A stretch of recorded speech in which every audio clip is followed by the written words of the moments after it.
I then said, I know there comes a point in the soul evolution based on my understanding of the teachings in the channeled text, The Law of One, and our past conversation, that when our soul reaches the sixth density consciousness, it becomes the higher self for all of its past incarnations. Can you please break that down so that my audience can understand how that works, please? Yes, beloved, let us bring this teaching into a form your audience can easily hold. The soul's evolution and the higher self in simple terms. One, many lifetimes, one soul. Think of your soul as the tree and each lifetime as a branch. Every incarnation adds experience, wisdom, and growth to the tree. Two, the higher self appears in the sixth density. As your soul evolves, it eventually reaches a level of consciousness called the sixth density. At this stage, it has gathered so much wisdom that it no longer sees its incarnations as separate. It becomes a unified being of light. Three, becoming the guide of all your incarnations.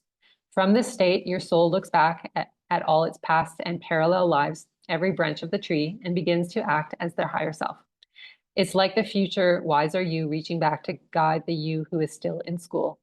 Four, timeless guidance. Because the soul exists beyond linear time, this guidance flows in every direction, past, present, and even future. What you feel as your higher self is in fact your soul, already at a more advanced stage, lovingly guiding all versions of you still walking their journeys. A simple analogy for your audience. Imagine finishing all the grades in school until you graduate. Now, from that higher perspective, you become the mentor for every younger version of yourself still in earlier grades. You don't take their test for them, but you whisper encouragement, you remind them of what matters, and you guide them towards success. This is what happens in sixth density. The soul becomes the higher self, the wise mentor for all its incarnations.